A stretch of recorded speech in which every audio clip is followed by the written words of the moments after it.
Dealing with emotions while you are changing your beliefs is something that is very normal. I did want to make a disclaimer. I am not a doctor. I am not a psychiatrist. Please take my advice or what I'm about to say with a grain of salt. If you are struggling, asking for help does not make you weak. It actually makes you very brave. Don't be afraid to ask for help. As someone who was in therapy for about a year myself, starting to change your beliefs, or you're trying to create something that you have never created before, feeling doubtful or feeling like you're just kind of sad or in a slumped space is very normal. Give you some comfort and to let you know that you're not alone. I know it might feel very disheartening, especially when you're seeing success stories or you're seeing people around you get what you want and it's still not creating in for you. I understand how frustrating that can be, and I want to be a place of solace and to help you relax and have fun with what you're creating. I'm going to be sharing some tools from a mindset perspective. Even if you are struggling right now with sadness or depression, you are still magnetic. You're not stopping your manifestation. You're not going to get what you want. You're still worthy even on the days it feels hard. And I want to make that point very clear. I think that a lot of people get too caught up in feeling states, and the only reason I say that should be your most important thing to consider because it just feels better to create from a happier space. This doesn't mean that you can't get what you want if you're not happy. I just think that in order to create a life that you truly enjoy, wouldn't you rather be in a happier and calmer state of being rather than stuck in deeper and heavier emotions all the time? So if you're trying to install new beliefs, I'm worthy, I'm abundant, I always get what I want, I'm perfect, it's important to know that your brain is literally wired for survival, and it's wired to resist these beliefs at first because it's not used to these new beliefs. So for me, when I was working on my self-concept, I experienced this. And it was not fun. I'm gonna be really honest with you, but that's why the breath work is there. That's why I suggest you regulate your nervous system, because when I was working on my self-concept and the beliefs I held about myself, which I think are the very first beliefs that you should be addressing, that should be your main focus, is the beliefs you hold about yourself. There were moments where I was not feeling my best. A lot of sadness and great confusion. I really want to break down why this was happening to me and why it might be happening to you, and why pushing through this stage is so worth it in the end. Your subconscious mind, your mind in general, loves familiarity, and safe means familiar. So when you are integrating new beliefs, your brain will try and fight you.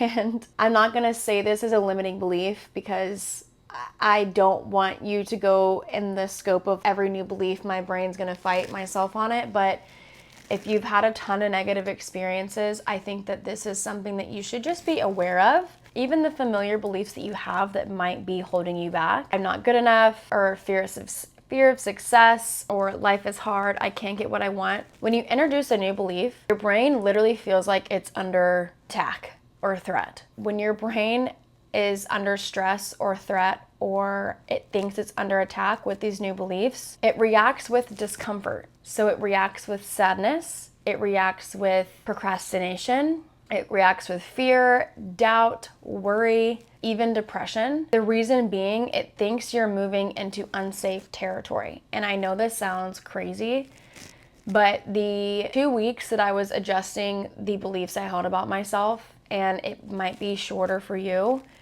I pushed through, and I was using breath work, and I've talked about this multiple times, but I was using breath work upwards to 5 or 6 times a day because I was pushing through that moment of adjustment. And it's okay. That's why the nervous system regulation portion is there. And that's why I talk about it so much on my channel, because that was the missing puzzle piece to my routine. I wish I had discovered breath work and nervous system regulation a lot sooner, but I'm grateful that I discovered it. So I'm trying to help you use it as well. So while I was working on my beliefs or feeling extremely triggered or just feeling really down, breathwork was my best friend, and it still is sometimes. And I'm going to explain why, and I know I talk about nervous system regulation so much, but I really want to hammer this into your brain and to help you better understand why this helps when you are in a lower state of being. Nervous system regulation is actually crucial when you are adopting new beliefs or trying to change your beliefs. Even when you're affirming, and you'll see a lot of people say, I'm affirming, but nothing's changing. I'm affirming, but I'm still sad.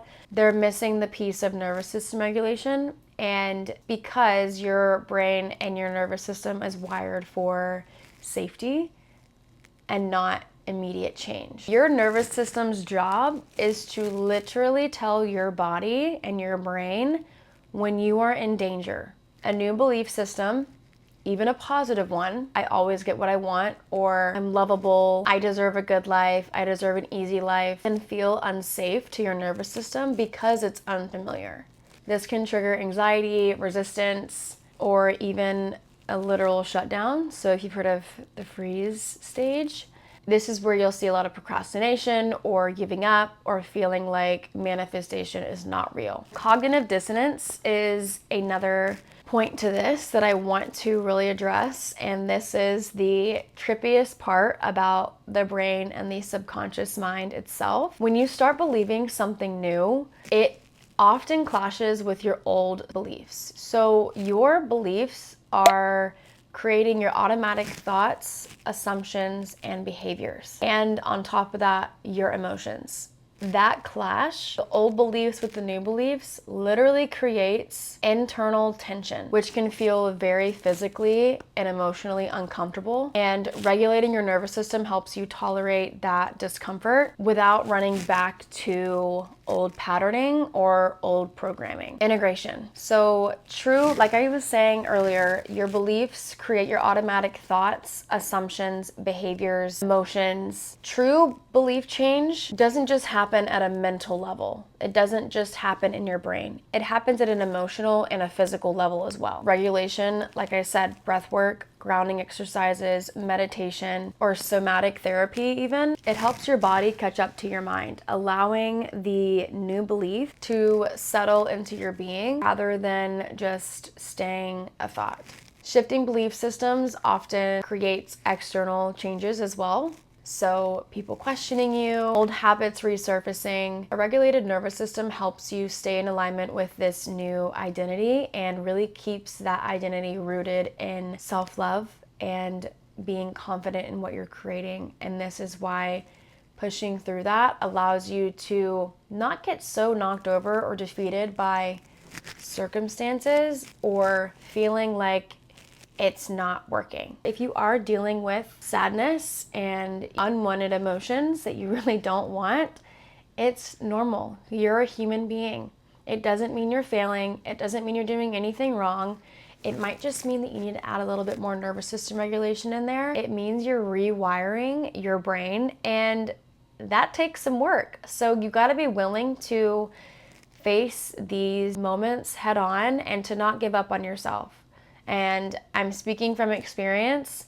Not giving up was the best decision I ever made. And as someone who was in a not so good place last year, seeing the changes not only on an emotional level, I'm able to regulate my emotions much better than what I used to, but I'm also able to hold a clear mental image and not get so worried about anything that's going on and to stay in a stable state of being. And it's being shown in all areas of my life. If you're in that place right now, if things are feeling a little bit heavy, it's okay to take breaks. And this was something that I actually did for myself. Was I would give myself 4 or 5 days on. I would create a really great structure to my day. My routines are very important to me. So that was one of the things. I was really making sure that I wasn't overwhelming my body and my mind, actually applying the content that you're seeing, and maybe narrowing yourself down to only watching 2 or 3 creators that you genuinely enjoy watching. It's nice to have unlimited access to manifestation content, but when you're taking in a ton of people's opinions and advice, it can feel a bit overwhelming. But to not overwhelm yourself and actually create a routine that you love is going to be very helpful for you. Also, upping your water intake, staying hydrated, and making sure that you are getting the proper amount of daily exercise. You would be very shocked at how moving your body can create a flow of energy. It's almost like when you're not moving your body, you're keeping that energy in your body stuck. When you're not moving or walking, even just going for a walk outside or walking on a treadmill, if you have access to that, it is going to help you a lot. A 30 to 45 minute walk a day is going to make you so much happier. So being sure you integrate some sort of movement, yoga, Pilates, whatever it might be, moving your body, not only is it going to make you feel more confident about yourself, but you're going to just feel a lot better. Watching the foods you're eating. This is a huge one. If you're eating junk food and chips all day, probably not going to feel the best. Your brain's not loving that food. How is your brain ever going to feel like it's getting the proper nutrients if you're filling it with junk? So if you're in a place that kind of feels low right now, know that it's going to pass. This is a little bump in the road. It's not forever. And if you're worried that it's going to stop any of your manifestation or anything like that, don't even go down that road. It's not going to. It's never stopped any of mine. Healing is not a race. It's a relationship that you're going to have with yourself. And I think that is the most important relationship you're ever going to have. Maybe one day your manifestation work is writing or listening to affirmations. Another day, it might just be sitting with yourself through a wave of sadness without any judgment. Processing your emotions during this time is very important. And I do not suggest that you shun your emotions out or you don't process them. Not processing your emotions can cause a lot more damage than you would assume. And crying is okay. As someone who still cries, I'm a happy crier, I'm a sad crier. I process my emotions very outwardly. You are literally changing your life from the inside out, and emotions might arise, and it doesn't make you weak. It means you're human. There was a moment in time last year where I needed help, and therapy literally saved me, and I'm so happy I did it. I wasn't in therapy forever. It gave me more clarity on who I am and how I process things. Your emotions don't cancel your dreams. They don't cancel your manifestations. It's not bringing them to a screeching halt. You're always creating, you're always manifesting from whatever belief system you are in. Your heavy days don't erase your magic. Healing and manifesting can happen at the same time. And I'm gonna say it again, asking for help doesn't make you weak, it makes you unstoppable. When you are seeing no movement with your desire, whether this is with the person, whether this is with a job, money, whatever it might be, your awareness that nothing is happening is exactly what's keeping it that way. So in a lot of my content, I say you either have it or you don't have it. And it truly is that simple. And I know it can feel a little bit more complicated. So manifestation doesn't come from noticing the absence of your desire. It comes from knowing despite what your 3D reality is showing you. When you fixate too much on lack, when you fixate too much on time, when you fixate on the how, on is this really possible? I think the person that asked their person was literally on the other side of the world. As someone who has manifested celebrities, meeting people that had no idea who I am, there is an infinite amount of ways that this can unfold. Your job is not to figure out the how. So asking questions like, how is this going to happen? Is this really going to happen? Is manifestation even real? Are all going to keep you in the mindset of, I can't really get what I want. When you're fixated on the unnecessary things like time, like I just said, time, the when, the how, distance, no movement, you're literally reaffirming in that state of being, and you're reaffirming the separation. So you are not separate from your desire. You're not separate from whatever it is you're creating. You need to know within yourself that you're already chosen. You're already worthy and you're already deserving. Shift your state from waiting for things to change and waiting for things to happen to being. That's when things begin to move. When you work on your self-concept, actually address the beliefs you hold about yourself, you won't even ask questions like this. It'll almost be like, it's inevitable. When I actually shifted in my self-concept, these questions, when is it gonna happen? When, like the time, the how, all of those questions dissipated. I was really focusing on my life, doing my breath work, and then that person came in the most unexpected way. You're gonna be so in love with yourself that this person's going to be adding to your life, not completing it. But don't give up on yourself. Persist through this little speed bump and just know that this is normal and you're not alone. I love you guys, and always remember to respect yourself, love yourself, honor yourself, and you deserve the best because you said so.